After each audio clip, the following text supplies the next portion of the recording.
नमस्कार दोस्तों, मेरा नाम है प्रीतेश हिरवे और आज इस वीडियो में हम जानेंगे चीयर लीडर्स के बारे में। जी हाँ, आईपीएल में बहुत ज्यादा जो चीयर लीडर्स हैं वो सुर्खियों में रहती है। तो क्या 2022 के आईपीएल में आपको चीयर लीडर्स देखने को मिलेगी या नहीं, क्योंकि 2022 का आईपीएल शुरू हो चुका है और चीयर लीडर्स के बारे में आज मैं आपको बहुत सारी जानकारी देने वाला हूँ, क्योंकि चेयर लीडर्स के बारे में जो लोग हैं वो जानना चाहते हैं। तो आज चेयर लीडर्स के बारे में मैं आपको बताऊंगा कि आखिर चेयर लीडर्स को हायर कौन करता है और कितना पेमेंट उन्हें मिलता है, कितनी अर्निंग वो कर लेते हैं एक आईपीएल सीजन से, किस तरह से वो इंडिया आते हैं, कितने टाइम के लिए आते हैं, कहाँ से इन चेयर लीडर्स को लाया जाता है। तो देखिए, जो चेयर लीडर्स होती है उन्हें असल में जो फ्रेंचाइजी है वो ही हायर करती है, लेकिन हायरिंग का प्रोसेस कुछ इस तरह से होता है कि जो फ्रेंचाइजी है वो एक एजेंसी से टाई अप करती है और एक एजेंसी के द्वारा जो चेयर लीडर्स हैं उन्हें इंडिया लेकर आती है। अमेरिका और यूरोप में बहुत सारे ऐसे इंस्टीट्यूशन हैं जहां पे इन चेयर लीडर्स को ट्रेनिंग दी जाती है और कई सारी जो चेयर लीडर्स हैं वो सीधे तौर पे इस आईपीएल में नहीं आती हैं। इन्हें एक पूरी तरह से सिलेक्शन प्रोसेस से गुजरना पड़ता है। सैकड़ों जो चेयर लीडर्स हैं वो इसके लिए सिलेक्शन प्रोसेस के लिए ऑडिशन देती हैं और उसी में से कुछ को ही परफॉर्म करने का मौका मिलता है आईपीएल सीजन के अंदर। तो आईपीएल एक काफी ज्यादा बड़ा प्लेटफॉर्म है और चूंकि आईपीएल सिर्फ 2 महीने के लिए होता है, तो सिर्फ 2 से 3 महीने के लिए जो चेयर लीडर्स हैं वो यूरोप, अमेरिका और अफ्रीकन कंट्री से लेकर यहाँ पर इंडिया में लाई जाती हैं। वैसे ज्यादातर जो चेयर लीडर्स हैं वो अमेरिका और यूरोपियन कंट्रीज की ही होती हैं। तो जो चेयर लीडर्स हैं उन्हें लेकर यहाँ पर इंडिया आया जाता है और वो 2-3 महीने यहाँ पर रहती हैं और आईपीएल में परफॉर्मेंस देती है, अच्छा खासा पैसा कमाती है और फिर वापस अपने घर पर चली जाती है।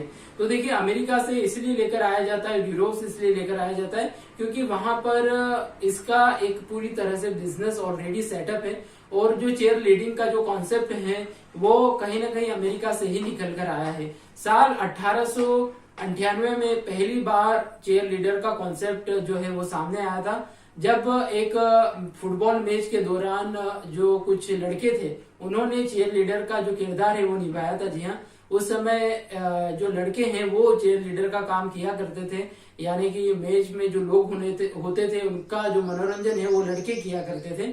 और साल 1898 से लेके साल 1923 तक चेयर लीडिंग के काम में जो लड़के हैं यानी कि जो पुरुष हैं वो ही हुआ करते थे, लेकिन 1923 के बाद से इसमें लड़कियों का आना शुरू हुआ और जब एक फुटबॉल मैच के दौरान वहां पर जब लड़कियों ने परफॉर्मेंस दिया और चेयर लीडर के किरदार को निभाया तो बहुत सारे जो आयोजक थे उन्हें इसका आलोचनाओं का सामना करना पड़ा। बहुत सारे लोगों ने इसको क्रिटिसाइज किया कि इस तरह से लड़कियों का परफॉर्म करना इतना ज्यादा सभ्यता वाला काम नहीं है। इस तरह की चीजें अमेरिका में भी हुई थी, तो उस समय बहुत ज्यादा इसकी आलोचना हुई। लेकिन धीरे धीरे इस प्रोफेशन में लड़कियां आती रही और फिर लोगों को भी धीरे धीरे इन सब चीजों की आदत हो गई और आखिरकार 1976 में लड़कियों को इस प्रोफेशन में आने की पूरी तरह से इजाजत दे दी गई और प्रतियोगिताओं में चेयर लीडर्स को मान्यता दे दी गई। तो अब जो अमेरिका है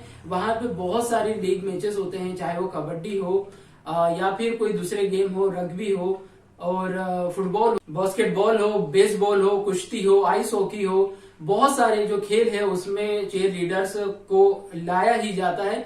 बिना इनके ये जो खेल है ये संभव नहीं है।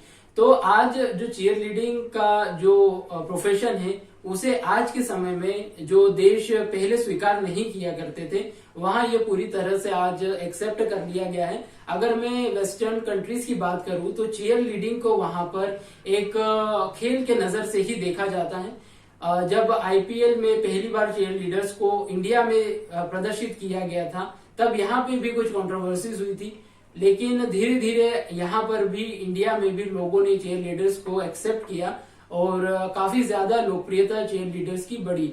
अब मैं आपको अमेरिका के बारे में और यूरोपियन कंट्रीज के बारे में बताता हूं, क्योंकि वहां पर चेयर लीडिंग को एज ए स्पोर्ट्स ही देखा जाता है और बहुत सारे जो ऑर्गेनाइजेशंस हैं वो इस खेल को यानी कि जो चेयर लीडिंग है इसे ओलंपिक में ले जाने की भी बात करते रहे हैं। तो आखिर इसे खेल की दृष्टि से क्यों देखा जाता है या ये एक तरह का खेल क्यों है? देखिए, कोई सा भी प्रोफेशन हो या कोई सा भी स्पोर्ट्स हो, उसमें सबसे ज्यादा जो जरूरी चीज होती है वो है फिटनेस। और किसी खिलाड़ी की ही तरह चीयर लीडर्स को भी एक फिटनेस की जरूरत होती है। अगर मैं यूरोपियन कंट्रीज और अमेरिकन कंट्रीज द्वारा चीयर लीडर्स के लिए सेट किए गए मापदंडों की अगर बात करूं, तो उनके अनुसार जो चीयर लीडर्स होती है उनकी फिटनेस एक फुटबॉलर की तरह होनी चाहिए। उनका जो परफॉर्मेंस है वो एक डांसर की तरह होना चाहिए, यानी कि उनको डांस भी बहुत अच्छा आना चाहिए। और उनकी जो बॉडी है और जो उनकी फ्लेक्सिबिलिटी है वो किसी जिम्नास्ट की तरह होना चाहिए, यानी कि उनकी फ्लेक्सिबिलिटी भी होना चाहिए। तो चेयर लीडिंग अपने आप में एक बहुत जोखिम भरा खेल है, इतना आसान नहीं है, क्योंकि चेयर लीडिंग करते वक्त अगर आपकी बॉडी फिट नहीं है तो आपको बहुत सारी चोटें लगने का खतरा रहता है, और कई सारी चोटें चेयर लीडर्स को लगती है। तो फिटनेस एक बहुत इंपॉर्टेंट चीज है चेयर लीडिंग में। जितना आसान ये दिखाई देता है उतना आसान असल में ये है नहीं। इसमें परफॉर्मेंस करने के लिए आपको बहुत सारे जो फिटनेस टेस्ट हैं वो पास करना पड़ते हैं। अगर आपकी फिटनेस उस स्तर की है तो ही आप चीयर लीडिंग में परफॉर्म कर सकते हैं। तो अमेरिका में जो चीयर लीडिंग का प्रोफेशन है ये काफी ज्यादा लोकप्रिय है, और स्कूलिंग से ही ये प्रोफेशन जो है इसे सीखने के लिए वहां पे बहुत सारे कोर्सेज होते हैं। वहां पे बहुत सारे ट्रेनिंग सेंटर हैं, कॉलेजेस हैं, जहां पर इस चीज की बाकायदा ट्रेनिंग दी जाती है।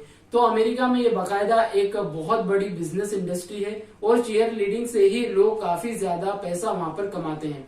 अमेरिका में चीयर लीडिंग न सिर्फ स्पोर्ट्स में बल्कि कई सारे म्यूजिक इवेंट में भी जो चीयर लीडर्स है उनकी आवश्यकता होती है।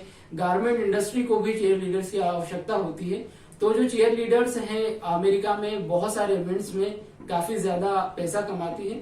और अगर मैं इंडिया में भी बात करूं तो आईपीएल इवेंट तो है ही, लेकिन इंडिया में भी जब हम बॉलीवुड में बहुत सारे बैकग्राउंड डांसर्स को देखते हैं, या बहुत सारी मूवीज में हम बैकग्राउंड डांसर्स को देखते हैं जो कि फॉरेनर्स होते हैं, वो भी सभी चीयर लीडर्स होते हैं, और इन्हीं एजेंसियों के द्वारा इन्हें भारत में लाया जाता है। तो कुछ चीयर लीडर्स का जो पूरी तरह से एक प्रोफेशन है वो काफी ज्यादा कठिन है, और पूरी तरह से एक स्पोर्ट्स है ये, जिसे कि कुछ लोग अलग नजर से देखते हैं। अमेरिका और यूरोप के अलावा भी जो चीयर लीडर्स हैं वो यूक्रेन और रशिया से भी आती हैं। और चीयर लीडर्स बहुत ज्यादा पढ़ी लिखी नहीं होती, ऐसा नहीं है कि बहुत ज्यादा वो एजुकेटेड होती हैं। हाँ, उसमें से कुछ आपको जरूर मिलेगी, लेकिन 80 से 90% जो चीयर लीडर्स होती है वो बहुत ज्यादा हाई क्वालिफाइड नहीं होती है। अब बात करते हैं कि चीयर लीडर्स आखिर कितना अर्न करती है, क्योंकि जब हम आईपीएल में बड़े बड़े खिलाड़ियों को देखते हैं पैसा कमाते हुए, तो हमें ऐसा लगता है कि चीयर लीडर्स भी शायद उतना ज्यादा पैसा कमाती होगी और उन्हें भी उतनी ही सुविधाएं दी जाती है। एक चीयर लीडर की अगर मैं बात आपको बताऊं तो उनके द्वारा उन्होंने जो बात कही है उसके अनुसार उन्हें उतना ज्यादा पेमेंट नहीं किया जाता है, और ना ही उतनी सुख सुविधाएं दी जाती है मैच के दौरान जितनी की आम खिलाड़ियों को दी जाती है। क्योंकि चीयर लीडर्स जो है उनका काम बिल्कुल ही अलग है, और जब उन्हें रुकवाया जाता है तो बहुत ही सस्ते होटलों में रुकवाया जाता है।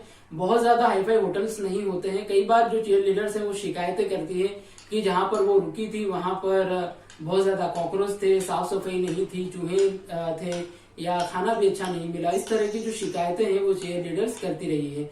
तो उतनी ज्यादा सुख सुविधाएं चीयर लीडर्स को नहीं मिलती है। आखिर पेमेंट कितना मिलता है एक चीयर लीडर्स को? तो देखिए, एक मैच में परफॉर्म करने के लिए इजीली 6 से 12,000 रुपए तक का पेमेंट फ्रेंचाइजी के द्वारा दिया जाता है, यानी कि जो टीम के मालिक है वो पे करते हैं। जिस टीम को जो चीयर लीडर्स है वो सपोर्ट कर रही होती है, तो उन्हीं टीम के जो मालिक हैं इन्हें पे करते हैं। तो जो इनकी पेमेंट होती है वो 6,000 से 12,000 के बीच में इजीली ये लोग कमा लेते हैं। इसके अलावा विनिंग बोनस भी मिलता है, जो कि अगर कोई टीम जीतती है तो विनिंग बोनस दिया जाता है, जो कि 3,000 से 5,000 रुपए के बीच में होता है। और अगर मैच के बाद अगर चीयर लीडर्स पार्टी अटेंड करती है तो पार्टीज के लिए भी उन्हें अलग पेमेंट की जाती है, जो कि लगभग 7,000 से 12,000 रुपए पर नाइट के हिसाब से होती है। तो पार्टीज में भी चीयर लीडर्स जाती हैं, जहां पर वो पार्टी की शोभा बढ़ाती हैं। साथ ही अगर कोई फोटो शूट होता है पार्टी के दौरान, या वो किसी के साथ फोटो खिंचाती हैं, कहीं पे भी अगर चीयर लीडर्स मैगजीन के लिए फोटो खिंचाती है टीम के खिलाड़ियों के साथ, तो फिर उन्हें उसके लिए भी अलग से पे किया जाता है। 5,000 से 6,000 रुपए एक्स्ट्रा फोटोशूट के लिए भी पे किए जाते हैं। तो कुछ इस तरह से चीयर लीडर की अर्निंग होती है। अगर मैं बात करूं टीम की कि कौन सी फ्रेंचाइजी या कौन सी टीम जो है वो ज्यादा पेमेंट करती है इन चीयर लीडर्स को, तो जो केकेआर है वो सबसे ज्यादा पे करती है चीयर लीडर्स को। केकेआर लगभग एक चीयर लीडर्स को एक मैच के लिए 12,000 से 15,000 रुपए आसानी से पे कर देती है। वहीं अगर मैं विनिंग बोनस की बात करूं तो ये भी वो लगभग 5 से 8,000 रुपए के बीच में वो दे देते हैं। साथ ही फोटोशूट के लिए भी 5-7 हजार रुपए दे देते हैं। पार्टीज के लिए भी 10-12 हजार रुपए वो आसानी से दे देते हैं। तो केकेआर में काम करने वाली या केकेआर की तरफ से चीयर लीडिंग करने वाली जो चीयर लीडर्स होती हैं वो साल में आसानी से 4 लाख से 5 लाख रुपए कमा लेती हैं।